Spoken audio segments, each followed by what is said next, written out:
like that, but no more than any sort of other social groups should, and we haven't had any problems yet. Well, like any club, we've got a fair mix of characters. Our linesman, Louis, he's known throughout West Wales for turning up and running a line anywhere he might get a free drink. Got banned from Stradi for blowing a whistle when he thought that it should be blown and not when the referee thought it was blown. He's had a couple of other little scrapes. We got our fullback, Dice Briggs, also very well known down in Stradi, turning up and getting kit off the players and things. He's only got full use of one arm, but he's a very brave tackler and very passionate, almost as passionate as our wing Meredith Pugh. He's going to be starting his 3rd season now, and very involved, very sort of head down when there's a game on, and nothing's more important than rugby once he gets going. Roger's a bit of a character as well.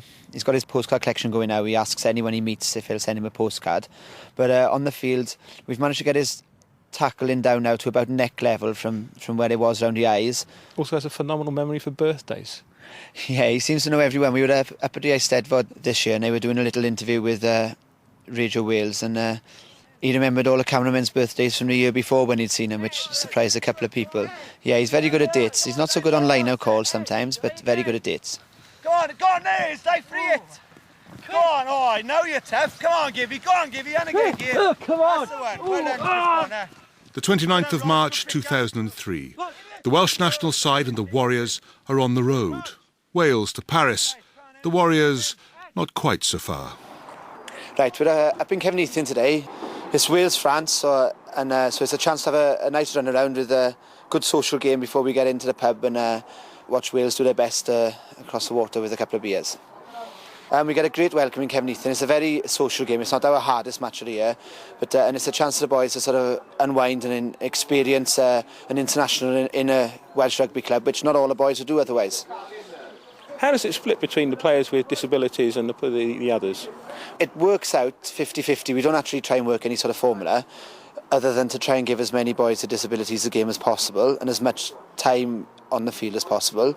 But it tends to work out that the pack will be 90% boys with disabilities and the backs will be 90% boys without. But there's no hard and fast rule. And you've got someone making their debut today? Yeah, we've got a young lad. He's only 16, so technically he shouldn't really be playing, but it's a nice friendly fixture, so we'll have a word and we'll get him on for 5 minutes. He's been training really hard and he's really enthusiastic. He's had new boots and everything, so first time in action today now. The man with the whistle for today's game is Lee Pugh, who has the spirit of the day very much in mind. Making sure everybody enjoys it, keeps it flowing as much as possible. Don't blow up every knock-on or any little things like that, and make sure Llanelli get the most advantage from it. They're guaranteed to win anyway, but they put 100% effort in, and it's great to see how much they enjoy the game, running and playing and supporting each other. It's a good team effort, and it's what rugby's all about, really.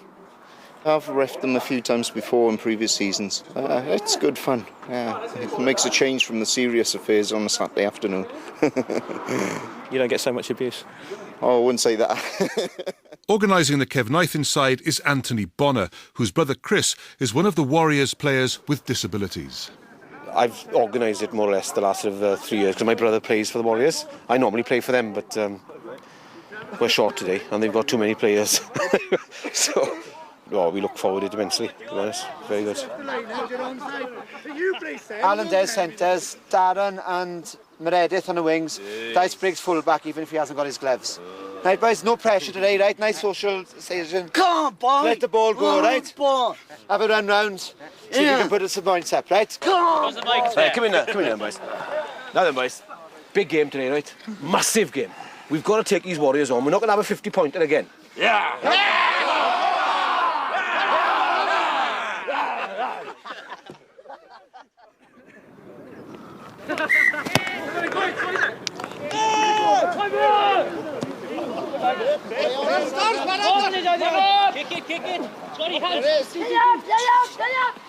On the touchline, the debutant waiting to play his first game of rugby is Blethyn Joseph, who's come with his dad, Paul.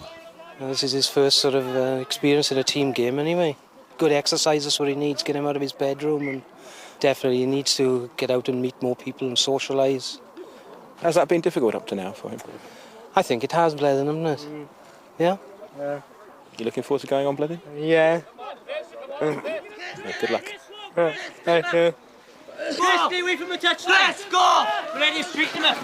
Go on, everybody, still in touch. The line's running slashes. Just along the touchline is a regular spectator, Anthony and Chris Bonner's mum, Wendy. I think it's good for them that they can do things like, his brothers. He's much better since he's joined the team. He's got interest now, and he meets his friends, which he's got in the centre on the weekend, and the ones that trains them, they're with them and they know each other, Do you worry about him playing at all? No, not really. How do you think he's playing today? I don't know, he's very distracted today. I don't know, he sees too many people, he knows. It's a good day when we come up here. This is the best day they get out of the whole places they go. They get such a welcome here, and they're good, and they collect money for them and entertainment after the game. Do you go and watch every week? Yes, when Christopher plays, we're there. Most of us are. The whole family goes, really.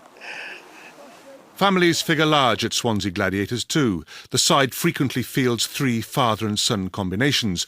One of them is Paul Hudson and his son Craig. I'm very proud of him. All my family are rugby orientated. My father, grandfather, right down to my great-great-grandfather. So it's a proud moment every time I see him put a jersey on and go on the field. When I was younger, I was watching my father play, and I thought that would be nice for me to do when I'm older. That's why I started rugby off mainly. But I like other sports as well, like football, swimming. What was the other one? He does skiing as well, aqua diving. He does a lot of sports through disability sports. And it's a sad thing that not many are taking up on it, being honest. Because if more people realise what they could get out of life, because you're disabled doesn't mean that you can't do what you want to do. You just go out there, grab the ball by the horns and get on with life and enjoy it as well. And just to see people saying, look at me, I'm disabled and I can do this. Sport can bring many benefits to anyone with disabilities. Improved fitness, better coordination, more confidence, a bigger circle of friends. Kath Gallagher is the Disability Sports Cymru Development Officer for Swansea. She knows that the social network that develops around teams can be a big help to families who may be having difficulties coming to terms with having a child with disabilities. It's also been a big thing for the parents to be able to get together and they form their own networks and support networks that they never had before. Plus the siblings, because I think it's always forgotten that if you've got a brother with a learning disability, you feel a bit isolated yourself. So when you're meeting other siblings, you've got the network there as well. So parents won't see other parents. Quite a few of my referrals have come from social services where the concern is the parents' depression because they're isolated socially because of their child. So they've come along to one of the sports clubs.